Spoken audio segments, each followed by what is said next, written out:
My biological dad tried to force his way into my wedding after abandoning me. So, I guess the weirdest part of this story is that it all starts with a phone call from the man who abandoned me when I was 4 years old.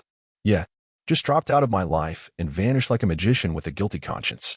No warning, no dramatic goodbye, no lingering hugs with tears in his eyes. He just left. And now, 24 years later, he decides to call me up out of nowhere like we're buddies catching up. I was standing in my kitchen, prepping some iced coffee, because I was getting married in 2 months, and my stress levels were already on Bridezilla in training when my phone rang. Unknown number. Normally I'd ignore that, but something made me answer. And then I heard it. His voice. Hey, Lily, it's Frank. Your dad. I actually laughed. Not like a joyful laugh. I mean that uncomfortable, there's no way this is real kind of laugh. I hadn't heard that voice in over 2 decades, and now it was talking like we were going to chat about wedding plans. I'm Lily, by the way. 28, born and raised in San Diego. My fiancé Ryan and I have been together 6 years, and we were about to get married at this little vineyard outside Santa Barbara. Gorgeous place, super secure. Turns out that last part was a lifesaver. Anyway, Frank goes on about how he's so proud of me, and that he saw on Facebook, through my mom's cousin, of all people, that I was getting married, and that he'd love to be there. Okay, a little weird, but fine. Maybe he wants to reconnect. That's human, right? But then he drops the bomb. I can't wait to walk my little girl down the aisle. Excuse me? Walk who down the aisle? My mind just blanked for a second. All I could think about was my actual dad, David, the man who raised me, loved me, taught me how to drive, stayed up helping me with science fair projects, yelled at my first boyfriend when he broke my heart, and cried when I got my college diploma. The man who adopted me legally when I was 17 because Frank signed away his parental rights without even a phone call. So now this man, this stranger, thinks he's going to stroll into my wedding like some proud father figure and steal a moment he didn't earn? Yeah, no. I took a breath and said, super calm, Frank, thank you for the call. But David is walking me down the aisle. That's not negotiable. Silence. Then his tone changed. That little smarmy fake sweet voice turned cold and righteous. You're my daughter. I have a right to walk you. He doesn't. I almost dropped my phone. You lost that right the day you stopped being a dad, I said. And you buried it when you signed the adoption papers without blinking. Click. That was the end of that call, or so I thought. Spoiler, it wasn't. A little backstory, so this all makes sense. My mom, Karen, met Frank at Coachella back in the 90s. One of those wild, whirlwind, we're in love after 3 days things. They moved in together in 3 months. Married in a year. I was born the next year. For a while, it seemed good, at least from what Mom told me. Frank worked a job in corporate sales, and Mom stayed home with me. But the moment he got promoted, it was like he leveled up away from us. Started working late, traveling, barely said a word when he was home. Mom tried.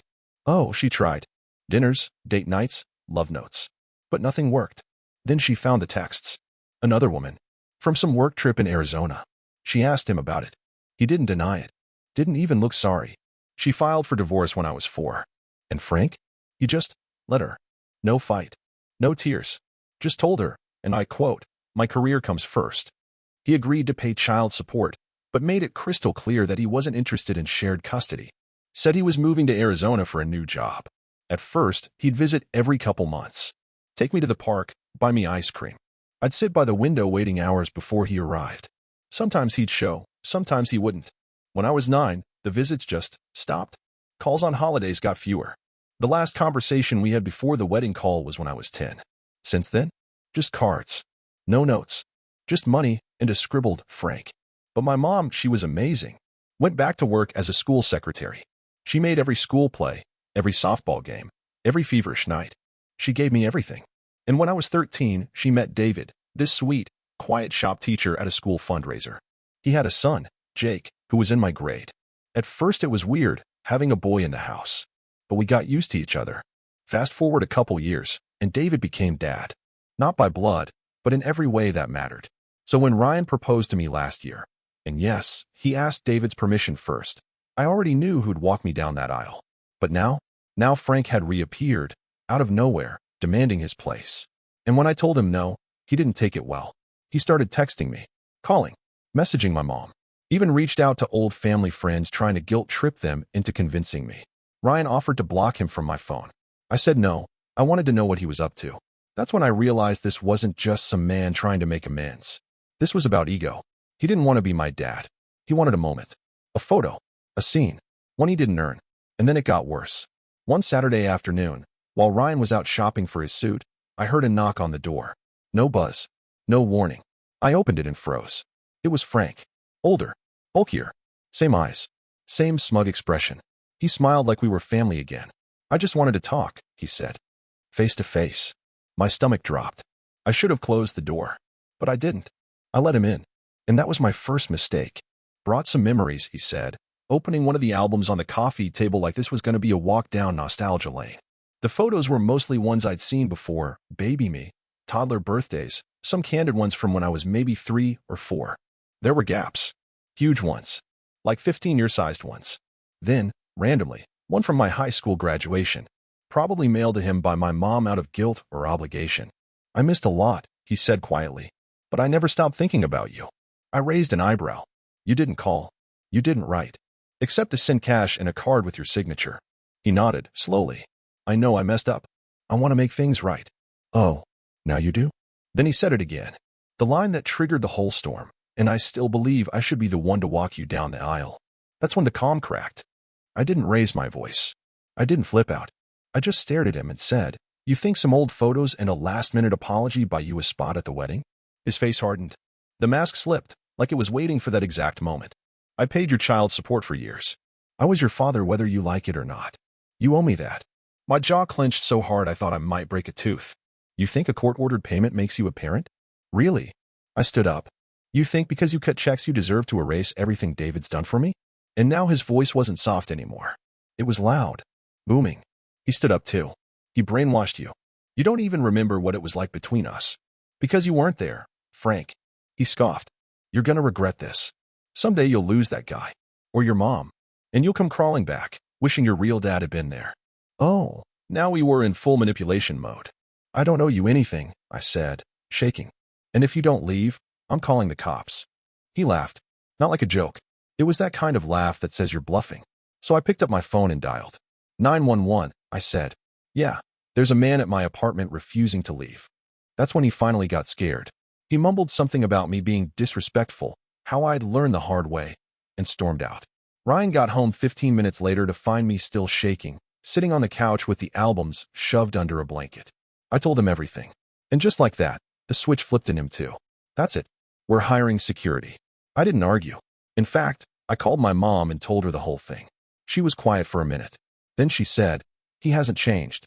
Not even a little. And David, God, I love that man, said, 'You're my daughter. I'll stand wherever you need me to. And if he shows his face again, he'll answer to me.'" We reported the visit, filed a statement, and then we went into full lockdown mode. Over the next week, Frank started reaching out to other people. My cousin, my aunt, even my maid of honor, Emily, pretending to be an old college friend trying to send a wedding gift. Emily screenshotted it and sent it to me. The account was fake. The grammar? Weird. Totally not someone I knew. This man had crossed from desperate to deranged. Ryan's parents offered to help with security. Emily kept an eye on my socials. David even did a drive via the venue. We weren't taking chances. Not with this guy. But what broke me, truly broke me, was one night when I was sitting with David, just the two of us, and I asked, "Do you think I'm being too harsh?" He looked at me like I'd just asked if the sky was green. "Lily, listen to me. Being a father isn't about blood. It's about presence. I've watched you grow, stumble, rise. I've cheered, cried, screamed with pride. That man, he abandoned you. Don't let him rewrite the truth just because he's loud now." I started crying. And he just held me like he always had. The tension wasn't letting up. We changed the venue to one with private security and gated entry. We gave the vendors a photo of Frank. Told them, if he calls, don't answer. Don't share anything. One of them said, "This ain't our first stalker dad drama. We've handled worse." And I remember thinking, what kind of world are we living in where this is normal? But we weren't just planning a wedding anymore. We were planning to survive it. A week after the door incident, I got a letter. Not from Frank. From a law firm. A stiff-looking envelope with my name, neatly typed. Inside was a 3-page letter on some firm's letterhead claiming to represent Frank Mitchell, my biological father, and stating his intention to pursue his rights as the legal father of the bride to participate in the wedding ceremony. I swear, I laughed, but not in a ha-ha way. More like one of those, am I in a Lifetime movie, kind of laughs. Ryan came home from work that day, and found me sitting at the kitchen table with that letter in one hand and a glass of wine in the other. "You're not gonna believe this," I said, waving it like a white flag. He read it twice, then looked at me and said, "This man's delusional." Apparently, Frank was citing parental entitlement to ceremonial participation, which, by the way, isn't a real legal thing. Not in California. Not anywhere. But I guess he figured I'd get scared enough to give in. What really made me snap, though, was this line in the letter. Given Mr. Mitchell's contribution to the bride's upbringing via consistent financial support, his presence at her wedding is both legally and ethically justified. Oh, really? A couple $100 a month because a judge made him? That's your big parenting trophy? I wasn't having it. The next morning, I called a lawyer, not the family friend kind. I mean a full-on wedding security, family dispute, knows how to handle crazy exes kind of lawyer. I handed her the letter and said, "Tell me this is garbage." She skimmed it and rolled her eyes. "This is garbage." I could have kissed her. We drafted a cease and desist letter right there in our office. She told me Frank had zero legal standing. I was an adult. He'd given up parental rights. Even if I were 17, he'd still have no case. She even offered to send a letter to the law firm representing him, basically saying, "Don't poke this bear." But you think Frank stopped there? Nope. A few days later, Emily, my maid of honor, gets another message. This time, from a totally different account. Same weird grammar. Same sob story. "Hey, this is Mike from college. I lost Lily's number. Can you send me the wedding details?" We were just sitting down for lunch when she showed me the DM. It took me 2 seconds to realize. Frank. Again. He was still fishing for the venue info. Still trying to sneak in the back door, digitally or literally. I mean, dude, get a hobby. Join a bowling league. Go to therapy. Ryan had enough. We're changing the venue. Again. It was expensive. It meant cutting the guest list. It meant having some very awkward conversations. But it also meant safety. Peace. A chance to breathe on the biggest day of my life. And honestly, I was tired of living like I was in witness protection over a wedding. Meanwhile, the emotional toll was hitting hard. I wasn't sleeping. Couldn't focus at work. Started having this constant tension headache that no amount of Tylenol could kill. Ryan tried everything. Massages. Date nights. Even suggested postponing the wedding altogether. I said no, because that would mean Frank won. And after 24 years of silence and abandonment, he wasn't about to rob me of this too. Around this time, Mom shared more details about her past with Frank, things she'd never told me before. She sat beside me on the couch and said, "I protected you from a lot." Turns out, Frank wasn't just emotionally distant back then. He was cruel, cold. She told me how he used to belittle her for being a stay-at-home mom, how he once screamed at her for spending too much on my birthday party.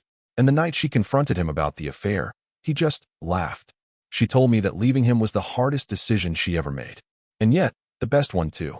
He's always been like this, she said. Always needed control. And when he loses it, he lashes out. Sounded familiar. I remember one night, Ryan and I were lying in bed, and I said, "Do you think he actually believes he deserves this?" Walking me down the aisle. Ryan looked up at the ceiling for a moment, then turned toward me. "I think Frank's not chasing you. He's chasing a version of himself he wishes existed." And man, that hit. Because yeah, Frank didn't want to be my dad. He wanted to be seen as a dad. Big difference. But the straw that broke the camel's back? That came a few days later. My phone buzzed. A restricted number. I answered. It was Frank. Again. "You didn't have to lawyer up. You're making this into a war." I didn't say anything. I just want what's fair. Don't I deserve a chance? Don't I deserve to be there? "No," I said calmly. "You don't." Silence. Then he said it. The real threat. The one he'd been dancing around this whole time. "If you don't let me walk you, I'll show up anyway. I will be there. One way or another." After that last call, the one where Frank basically threatened to crash the wedding, something shifted in me. I wasn't scared. I wasn't sad. I was furious. You don't get to abandon someone for over 2 decades, then pop up demanding a role in their life like it's a Broadway audition. I was done playing nice. This wasn't about a misunderstanding. This was warped entitlement, plain and simple. And so we kicked our prep into high gear, not for cake or flowers or a playlist. Nope. We were prepping for Frank. The new venue was out in Napa, smaller, private, gated. Not exactly our original dream vineyard, but honestly, at this point, we'd have said our vows in a Taco Bell if it meant keeping Frank away. We hired private security. Not your rent-a-cop type, either. These guys were serious. Former law enforcement, full-suit earpiece types. I gave them Frank's photo. A full description. License plate. Even a voice recording. "If he shows up," I said, You do not let him anywhere near the property. They just nodded. We've handled worse, one of them said. Which, honestly, was comforting and also deeply upsetting. We made lists. Long, ridiculous, color-coded lists. Who to call if Frank showed up. Which guests to assign as inside lookouts. A code word to signal if things went south. David, my real dad, pulled me aside one afternoon while we were reviewing the security plan and said, "You know I've got your back, right? But I hate that it's come to this." I hugged him. "It's not your fault. But I'd rather be over-prepared than under attack in a wedding dress." He cracked a smile. "Can't argue with that." Even Jake, my stepbrother, got involved. He's not exactly Mr. Tough Guy, but the man played linebacker in high school. He offered to be our unofficial inside muscle. Said he wanted to make sure our dad didn't have to deal with Frank alone. He called it the No Creeps at the Ceremony initiative. I laughed so hard I cried. Because honestly, that was the first time I'd laughed in weeks. But of course, Frank wasn't done. A few days before the wedding, Ryan was at work when someone came to his office. Yes, actually came to his job. Claimed to be a concerned family member. It was Frank. Ryan told me later that he didn't even flinch when he saw him. Just stood up and said, "You need to leave." But Frank wasn't there to play nice. He was there to deliver another speech. Said I was damaged by my mother's resentment, that David manipulated his way into being a father, and that Ryan was weak for not demanding Frank be part of the wedding. Ryan, and I'll never forget this, looked him dead in the eye and said, "I already asked Lily's father for her hand. And you're not him." Mike dropped. Frank left spitting fire. Ryan came home and told me everything. I cried, not because I was scared, but because I'd never felt so protected in my life. That night, David sat me down again. He seemed different, quieter. "I don't want to take your moment," he said. "If it's too much trouble, I can step aside." No, I didn't even let him finish. "You were my father. That's not just a title. That's a lifetime of showing up. He doesn't get to rewrite history just because he showed up at the 11th hour." And yeah, I said that with tears in my eyes, but also with fire in my gut. As the wedding day approached, we issued a final warning through our lawyer, another cease and desist. The letter was blunt. Any attempt by Mr. Mitchell to enter the premises will be considered trespassing and subject to immediate legal action. Did he listen? Of course not. Because narcissists don't understand boundaries.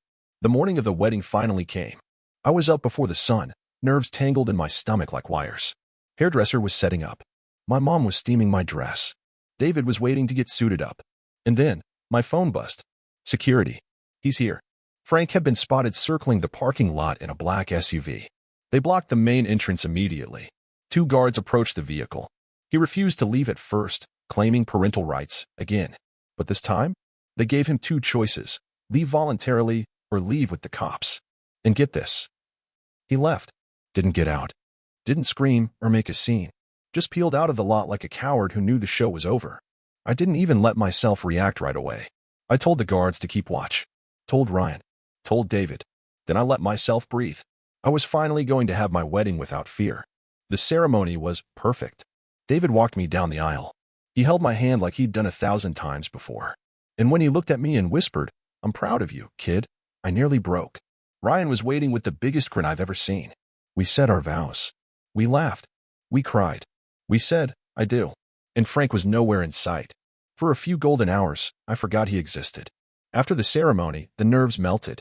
David's toast had everyone crying, even Jake, who swore up and down he doesn't do emotional. The food was amazing. The venue was glowing with string lights, and Ryan and I were finally married. I felt like I could finally exhale for the first time in months. Until the coordinator tapped my mom's shoulder during the cake cutting.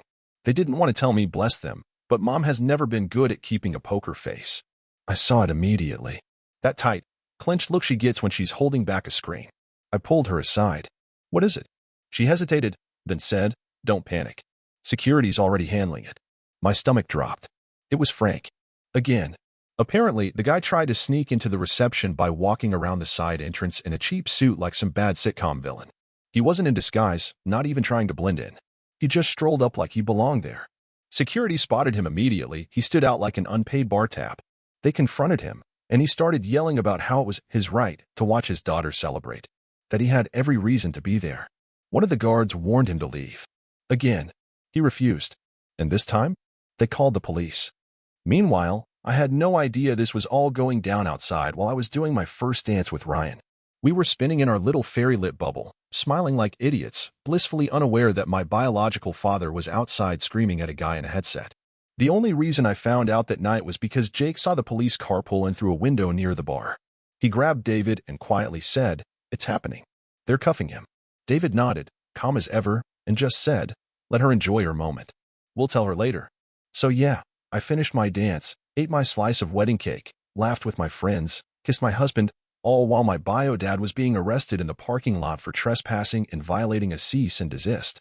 The full image didn't hit me until later. Frank, in cuffs, being walked past fairy lights and wedding guests laughing in the distance, while the daughter he abandoned danced in the arms of a man who truly loved her. That's what poetic justice looks like. The next day, they told me everything. Ryan showed me the footage, security cam stills of Frank yelling, getting red-faced, and then finally getting cuffed and put into the back of the cruiser like some Hallmark villain gets busted at the Christmas pageant-level drama. And you'd think that'd be the end, right? Nah. Frank always finds a way to go lower. A few days after the wedding, he sent another letter. This time, not through a lawyer. Just him, scribbled handwriting on hotel stationery, full of self-pity and backhanded guilt. "I never thought you'd treat me like this after all I did for you." All he did? "Sir, you weren't even there when I broke my arm in 2nd grade. You didn't come to a single birthday party after I turned 5. David was the one who helped me build my science fair volcano. You were a ghost with a checkbook. You let him take my place." "What place? The place you abandoned?" The most infuriating part wasn't even the guilt trip. It was how clearly he thought this whole thing was just some big misunderstanding. Like he forgot the years of silence. Like he believed if he just said the right combination of words, I'd suddenly forget who actually raised me.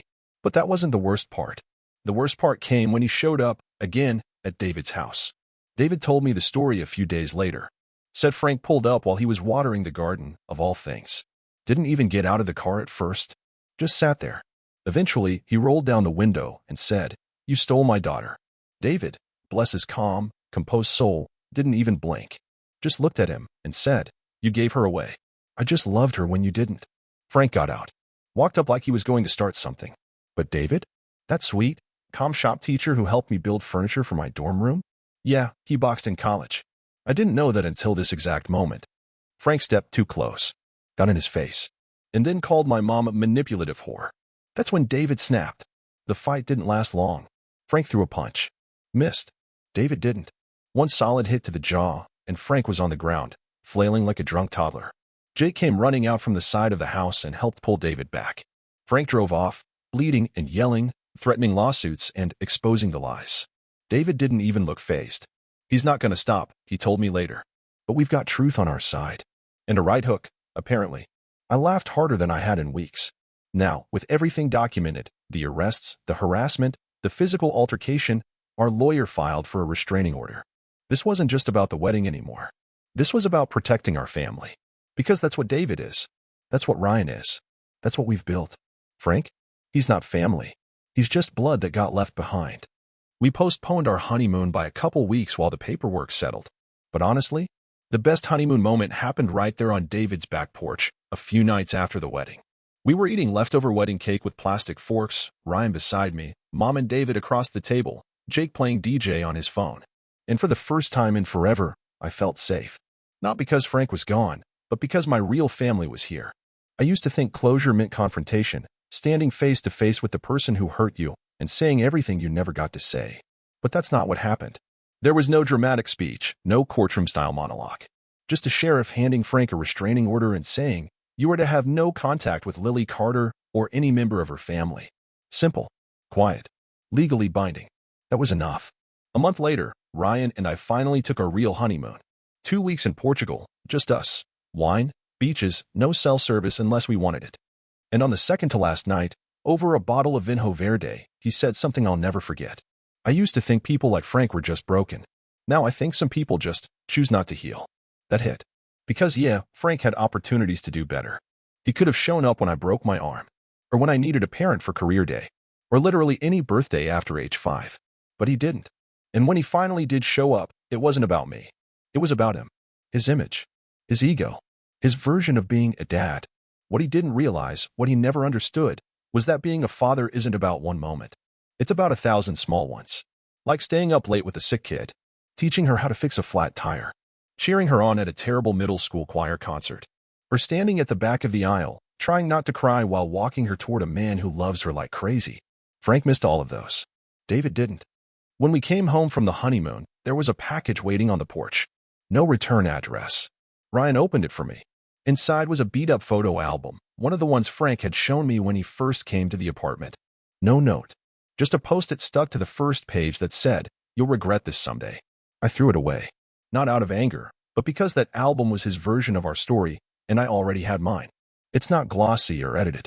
It's messy and painful and full of long gaps. But it's also full of real love. From my mom. From David. From Ryan. From Jake. From my family. So yeah, Frank's gone. Hopefully for good. But I'm not bitter. Not anymore. Because the thing is, some people are born into your life, and some people earn their way in. And when I think about my wedding now, I don't think about the drama, or the cops, or the restraining order. I think about David standing at the top of the aisle, holding my hand. I think about Ryan, crying during our vows. I think about the family I chose, and who chose me right back. That's the story I'll tell my kids one day. That's the one that matters.